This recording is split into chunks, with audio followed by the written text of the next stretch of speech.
With yet another points finish on the board in Australia, things were looking up heading into round 4 of the season at Imola, where we'd also get to experience a new sprint race feature. Not that I would remember, as you'll soon see later. Before that though, we've got our typical admin to get out of the way, and first things first, BTEC Arava arrived to tell me to select a rival for the forthcoming races. Now really I think there's only one option here. Ballsy Ocon! Ocon!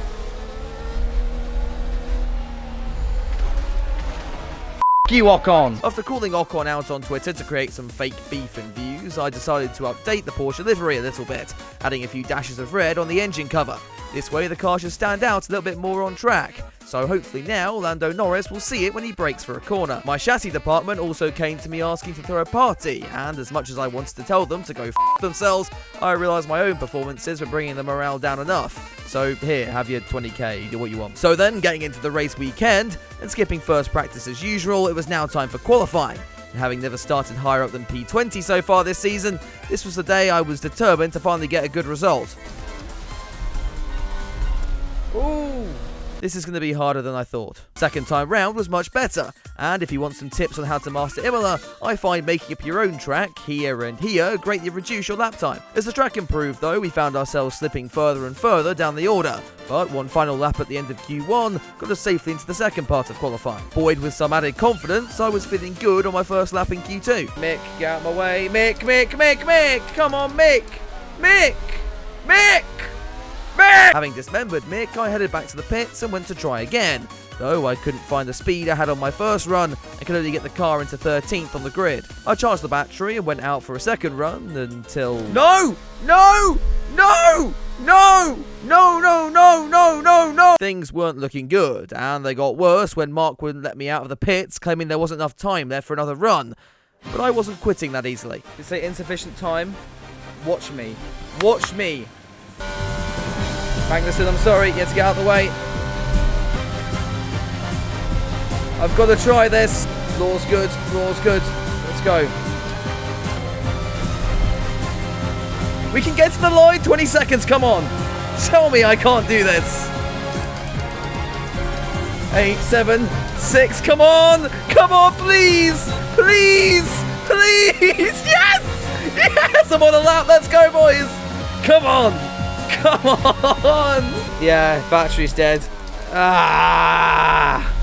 Oh, no, it's more than the battery. It's a lot more than the battery. Oh, no. What if I... is that the engine?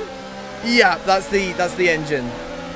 Oh, bloody hell. What was that? Was that Magnussen? Yeah, so remember that internal combustion engine that was on its last legs in Australia? Well, because I forgot it was a sprint weekend, I didn't change it before qualifying. Now thinking my P13 starting position was all for nothing, I opted just to change the whole engine, before realising the penalty would apply for the main race and not the sprint. Conclusion? I'm just a f***ing idiot. But really, I couldn't think too much about that. I had a sprint race to jump into. Lights out. Good start on Vettel. Yes, let's go. Come on. Now for Bottas, he's been squeezed by Ricciardo. Is the inside line available? Yes, it is. Oh, the Haas again! F*** you! Schumacher! Why? It's fine. We can survive with this. It's only 5 laps, and he's damaged his own car, I think. Oh, the understeer is bad, though. So the punishment for Haas watch was continuing. However, on a positive front, I was just on the fringes of points, and actually catching Fernando Alonso. Well, I was, anyway. Oh, Schumacher, f*** off! Actually, no! Schumacher, Mick! What do you want with me? With points now firmly off the table, I was going to have to spend the rest of the race defending from the cars behind, which went well. Whoa! Ricciardo!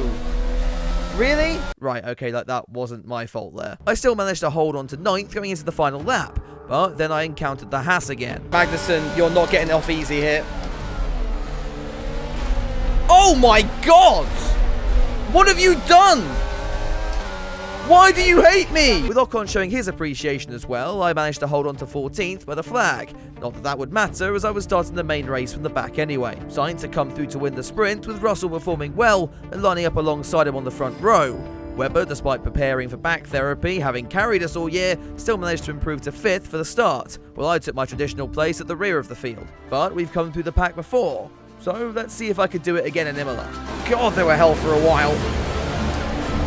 But what a start! Oh my god! Ah! We're fine, we're alive, we're all good. Someone on my inside! Oh my word! I'm scared, I'm scared, I'm scared. We're alive. Okay, Schumacher's all out of shape. Magnussen! Really again? Cannot catch a break. Right, down the inside, I need to clear the Haas's. That's the scary thing. Won't unclear of the Haas's, I'll be okay. Later in the lap, I forced K-Mag off to take 17th, feeling absolutely zero remorse for the Dane by this point. But our arch nemesis, Schumacher, was next, and with a good run into the chicane, I passed him and Albon with arguably one of my best ever overtakes on an F1 game. Yes! What a move!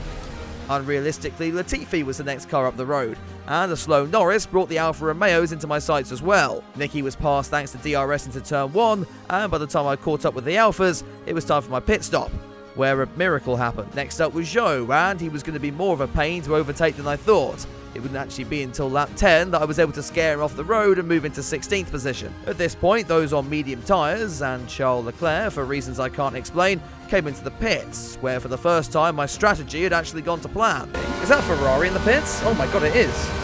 How are we ahead of Leclerc? Oh my god, this is massive. That's P9. Yes, boys, points!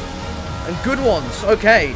So with only 5 laps to go, my only realistic target was the Aston Martin of Lance Stroll, though the Canadian had a bit more pace than I expected. Stick my nose at the inside. Stroll, you're a bitch, I hate you. That brought my best friend Magnussen into the fray, though there was no way I'd relinquish 9th to him. K-Mag, I'm sorry. And then with the totally planned overtake on Stroll going into the last corner, P8 was mine, and that's how things would stay until the end of the race. You know what, P8, I will take that. From the back of the grid. Oh, it's not the last lap. Oh my god, I thought that was the end. It's not, there's another lap. Next time round, I actually crossed the finish line, as Mark Webber took 6th from Hamilton on the final tour, to secure another strong finish once again for Porsche. Sainz would win the race, taking him back to the top of the Drivers' Championship, while I was shocked when checking the Constructors' table for the first time all season to see we were somehow 4th. Guess everyone else is just really Anyway, if you enjoyed the race and the video, be sure to drop it a like and get subscribed to the channel. I'm on holiday this week, but part 5 of the series should go live in a couple of days, so you can look forward to that later on. A huge thank you as always to my patrons, and if you want to get involved in supporting myself and the channel, the link to that can be found down with my other socials in the description below. That's all from me though, I'll see you soon with another video, but until then, have a good one.